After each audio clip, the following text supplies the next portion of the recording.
Cabo Mil Radio 96.3 presenta el podcast de Isabel y su café. Con café, la doctora Saraí Montesinos, que es endocrinóloga, nos acompaña nuevamente. Una serie de programas dedicados a la tiroide, cómo funciona esta glándula. Hablamos de hipotiroidismo. Hoy toca hipertiroidismo. Bienvenida, Saraí. Qué gusto tenerte. Gracias por tu tiempo. No sabes cómo ayudas a la comunidad con esta manera tan grata de explicar estos padecimientos. No, al contrario. Muchísimas gracias a ti, Isa, por volverme a invitar. Yo feliz. Feliz de tenerte cada 15 días ya, los lunes. Pero, ¿qué es esto del hipertiroidismo? Ok, bueno, ya habíamos hablado del hipo, ahora el hipertiroidismo es la otra cara de la moneda, ¿ok? El hipertiroidismo, al contrario del hipo, aquí la tiroides empieza a tener una sobreproducción de hormonas tiroideas, ¿ok? En el hipo hablábamos de que hay una deficiencia y en el hiper hay un exceso, ¿ok? Hay un exceso de hormonas tiroideas y este exceso de hormonas tiroideas va a empezar a generar muchos síntomas, ¿ok? A veces podemos llegar a decir que el hipertiroidismo es mucho más llamativo que el hipotiroidismo, porque ahora veámoslo, ¿recuerdan los radio followers por ahí que hablábamos que la tiroides, las hormonas tiroideas son como una gasolina, ¿no? Entonces ahora veamos como cuando a un niño le dan un dulce antes de dormir y el niño anda vuelto loco por todos lados. Entonces los síntomas son taquicardia, sienten que el corazón se acelera mucho, sudoración, hay pérdida de peso, ¿ok? Dependiendo de la causa del hipertiroidismo, los ojos se pueden volver saltoncitos, como que empiezan a estar un poquito más grandes, temblor, diarrea, insomnio. Como si te echaste 8 tazas de café. Exacto, o sea, como así, literalmente así, ¿ok? Y esos son por eso es que es un poquito más llamativo, porque el paciente como que lo empieza a notar más rápido, más pronto, es muy notorio, ¿no? Y además este temita del ojito saltón, ojo, no porque tengamos el ojito grande o el ojito, no significa que ya tengo hipertiroidismo, no, porque de repente como que ahí nos podemos llegar a confundir un poco, pero sí es algo muy característico porque empieza a haber un aumento de volumen en el cuello y además empieza a haber un ojito saltón. Las dos cosas empiezan a pasar al mismo tendré tiempo. Eso y por eso mi papada, ¿no? Quiero echarle la culpa de mi papada a la tiroides todo el tiempo. No, querida. No va por ahí. No, ya me checó la doctora y dijo que no, chin. Ok, entonces esos son los síntomas y realmente la causa sigue siendo igual que en el hipotiroidismo, es un origen autoinmune, ¿ok? Nuevamente hay un factor estimulante que hace que la tiroides empiece a trabajar más de lo que debería de trabajar. Ok, ahora, yo siento que escucho todo el tiempo de hipotiroidismo. Ajá. O tengo tiroides, siempre se refieren a hipo, está lenta, no me produce la hormona que necesito. Pocas veces escucho de hiper. ¿Sí es menos común? Es menos común, pero la realidad es que no te podría decir que es muy poco frecuente. No, sinceramente sí es bastante frecuente también, pero creo que como que no lo hablan tanto porque el hipertiroidismo, al final, uno de los tratamientos es cuando el paciente no responde a un tratamiento convencional, es catafixiarle la enfermedad. O sea, lo pasamos del hiper al hipotiroidismo, porque por mucho es más fácil controlar un hipo que controlar un hiper. ¡Wow! Es más fácil controlar un hipotiroidismo que controlar un hipertiroidismo. Exactamente. Ahora, ¿qué pasa si no lo trato? ¿Cuál puede ser la complicación del hipertiroidismo? Híjole, ahí sí podemos llegar a desencadenar algo que se llama tormenta tiroidea, que sí, suena muy trágico. Sí, es que me dio una tormenta tiroidea. Sí, ¿qué es eso? Sí, la tormenta tiroidea es un estado donde ya hubo un exceso demasiado abrupto de hormonas tiroideas. El corazón llega a unas taquicardias impresionantes. Taquicardia significa que se acelera demasiado el pulso cardíaco, hay hipertensión y inclusive pueden llegarse a desencadenar eventos cardiovasculares que terminan en hospitalización. Hay fiebre que ya no se puede controlar, hay mucha salida de muchos minerales que generan calambres e inclusive generan como cuando a uno le da un calambre, pero todo el tiempo se queda el calambre, no se va, ¿ok? Y puede llegar a generar alteraciones del estado mental. O sea, ya es una complicación bastante importante, ¿no? Lo que más nos preocupa del hipertiroidismo es la afección cardíaca. Tiene mucho compromiso a nivel de corazón. O sea, hipertiroidismo puede llegar a una afección cardíaca. Sí. Qué interesante esto que nos compartes, Sara. Y tengo un comentario del público. Claro. Y si usted tiene la necesidad de preguntarle algo a la doctora Saraí, que es endocrinóloga, aproveche 624-122-2124, estará 10 minutos más con nosotros. Por acá nos dicen, tengo pregunta para el endocrinóloga. Yo ando rondando los 40, pero tengo varias amigas de 30 y pocos que en los últimos años han sido diagnosticadas por problemas de tiroides o síndrome de Graves. De Graves. De Graves, ok. ¿Por qué tantos problemas de tiroides últimamente? ¿Es verdad que es efecto secundario de las vacunas del COVID? Ok, no, aquí sí hay algo, bueno, enfermedad de Graves es la causa número 1 del hipertiroidismo. Si ustedes recuerdan, hablábamos de tiroiditis de Hashimoto en el hipotiroidismo, y en el hipertiroidismo la causa número 1 se llama enfermedad de Graves, ok. Ahora, el COVID no tanto es la vacuna, pero sí COVID, ok. COVID como tal tenía unas antenitas que eran específicamente para que COVID se anclara en esas antenitas. Esas antenitas, hay muchas de ellas en la tiroides, ¿ok? Entonces, al haber muchas antenitas, eso es normal. La cosa el virus es que le gusta estar ahí. Exactamente. Entonces, como donde hay más antenas, va a haber más virus, ¿ok? Entonces, ¿qué sucedía? Pues COVID llegaba, se anclaba y desencadenó muchas mutaciones a nivel del funcionamiento tiroideo, y eso generó muchas tiroiditis. Ahora, en algunos pacientes sí llegó a pasar por la vacunación. Aquí no es como tal, no siempre va a ser definitivo. A veces llega a ser transitorio una tiroiditis por el tema de que aunque sea pues un virus pues diferente ya tratado en una vacuna, ok, sí llega a estimular y puede llegar a generar eventos tiroideos.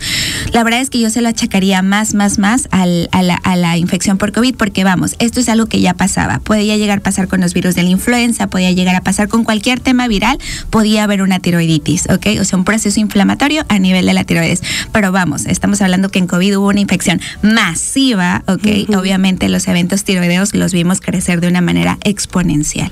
Pero la vacuna no necesariamente lo provoca. No necesariamente, no. Okay. Sí hay casos reportados, o sea, no les voy a mentir, no les voy a decir de que no, cero. Sí hay casos reportados, pero no es equitativo a las tiroiditis desencadenadas por la propia infección de COVID. Ok, sino al virus en sí. Exactamente, sí.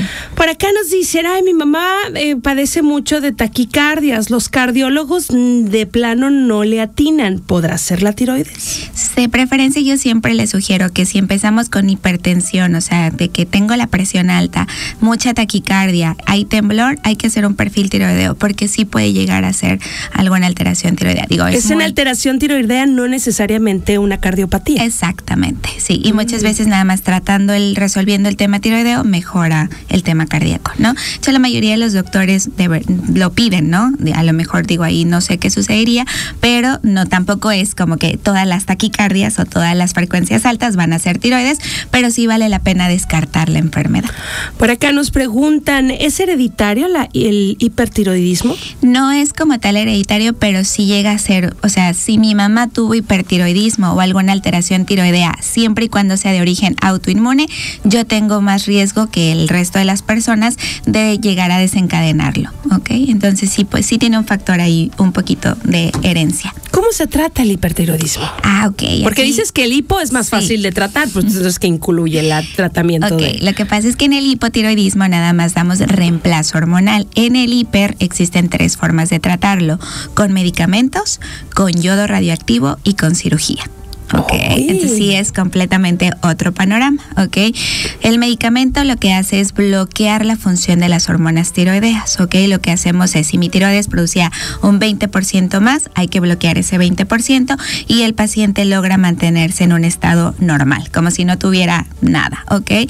Cuando el paciente no responde a este tipo de tratamiento, lo que hacemos es utilizar yodo radioactivo. Es un tipo de radiación que lo que va a hacer es quemar la tiroides. La mayoría de las veces tratamos, yo sé que suena muy trágico, ¿no? Quemarla. No crean que es como, la verdad es que el yodo reactivo es como un juguito, se lo toman, es tomadito, y el yodo empieza a actúa en el lapso de 3 a 6 meses, o sea, no es algo que vemos rapidísimo, pero sí hay que estar vigilando al paciente. La mayoría, obviamente, vamos a buscar que se quede con una función tiroidea normal, pero hay ocasiones donde, pues, la enfermedad aunque nosotros tratamos de hacer el cálculo más preciso, pero no siempre lo vamos a lograr, sinceramente. Entonces hay veces que el paciente se cambia a un hipotiroidismo y lo que hacemos es empezar el reemplazo hormonal, otra vez con hormonas tiroideas, y aquellos pacientes con ciertas especificaciones, pues sí tenemos que hacer una cirugía y lo que se hace es retirar la tiroides. Nuevamente el paciente va a cambiarse de hiper a hipotiroidismo. ¿Retiras la tiroides? Sí, se quita. Y entonces tratas el hipo porque ya no hay tiroides que produzcan nada. Hormonas, así es. Panchita, ¿tienes preguntas? No, pues en realidad solo quería recordar un poco y retomar de nuestra conversación anterior lo que comentábamos acerca de las dudas y mitos que hay alrededor de la alimentación, ¿no? Con esto de la tiroides, que es muy común, y que justo la recomendación que nos hacía la doctora era el de sí tener cierto cuidado con algunos nutrientes, pero no suplementarse, ¿no? En este caso, creo que el mito más común es el que viene con lo que nosotros llamamos crucíferos, la coliflor y el brócoli, que todo mundo mito como de abuela, es que si tienes hipertiroidismo tienes que dejar de comer brócoli y coliflor. Y la buena noticia es que para que estos alimentos realmente te produzcan un problema, uno, tendrías que no estar haciendo caso a las indicaciones médicas que te dieron, y dos, tendrías que comerte como 8 toneladas de brócoli al día, lo cual dudo mucho que suceda. Entonces, no sé qué comentario tienes al respecto. Que el brócoli y la coliflor tenía haters. También el rábano ¿Ah, sí? Sí, también okay. El rábano, y hay otros alimentos. Lo único que yo sí les sugiero, y de hecho lo veía ahorita con una paciente, ahorita que estamos justo, ¿no?, en esta época de la suplementación que ya platicábamos, existe una que se llama ashwagandha, que por ahí va muy sonada, muy famosa. Ashwagandha, sí. ¿Okay? Está de moda. Sí, la ashwagandha es de los superfoods. Exacto. No está indicada en pacientes con hipertiroidismo, porque justo una de sus funciones es incrementar la actividad de las hormonas tiroideas. En el paciente con hipotiroidismo, claro, nos va a ir bien, pero en el paciente que tiene hipertiroidismo, pues no. Ashwagandha. Y la otra cosa que típicamente los pacientes tienden a tratar de eliminar es la cafeína, las bebidas energéticas, todo eso, y tiene que ver con este riesgo cardíaco, ¿no? La alteración que puede dar en ritmo cardíaco, sobreestimular a los pacientes, etcétera. Entonces, hay personas que me dicen, es que Isabel, yo no tomo café porque yo las veo feito. Cuando me dicen, no tomo café, yo, no podemos ser amigos. No, y me dice, lo que pasa es que me pone mal. Puede ser porque ya tiene una condición. No necesariamente. ¿No? Hay pacientes que por sí son muy sensibles a la cafeína. Exacto. O sea, ya tienen una alta sensibilidad, no la toleran bien, pero obviamente un paciente que tiene un tema de hipertiroidismo, lo que tratamos de evitar es cualquier estimulante, inclusive depende de dónde encontremos al pacientito. Yo a veces les digo, hay que nada de esfuerzos, nada de nada, porque de por sí ya ellos parece que están corriendo un maratón de 10 kilómetros todos los días. O sea, traen la frecuencia así, el músculo está así de activo, por eso es que tienen mucha debilidad, mucho temblor. Fatiga. Entonces exactamente, entonces es evitar así como nada que me lo estimule más, porque por sí ya viene bien estimulado. Claro. Nos dicen, mi mamá comenzó con taquicardias después del COVID. ¿Se le va a quitar sola? ¿Se regula o ya tendrá hipertiroidismo? Híjole, habría que revisar, ¿no? Yo les digo, la tiroides, la honestidad es que solo se diagnostica con un perfil tiroideo bien hecho. Y de hecho nunca es con uno solo, siempre pedimos 2. Si los 2 perfiles nos dicen lo mismo, ok, confirmadísimo, ¿no? Pero aquí habría que ver, porque igual COVID, así como les comentaba que tuvo ciertas alteraciones a nivel tiroideo, también las hubo a nivel cardíaco. Entonces, habría que revisar si va por ahí. Sumamente interesante la conversación con la doctora Saraí Montesinos. Gracias por venir a este espacio, compartir con la audiencia de Isabel y su café. De verdad nos das mucha guía, mucha información que nos sirve. Te esperamos próximamente, pero recuérdanos dónde te encuentran. Quienes quieran una consulta contigo, entiendo que tiene consulta llena, pero tenga paciencia así como yo y pónganse la lista, oiga. ¿Cuál es el número, Saraí? Ok, yo ahorita sí tengo un poquito la agenda llena, pero claro que sí se los dejo. Es en el Hospital Blunet. La consulta, el teléfono es 624-104-3910 y también pueden agendar vía WhatsApp. Ahorita no recuerdo el número, pero ahí se los paso. No se preocupen, yo se los reenvío con gusto o directamente en Blunet Hospital, ahí en consultorio. Saraí Montesinos, endocrinóloga. Escucha Isabel y su café por Cabo Mil Radio 96.3. Siempre contigo.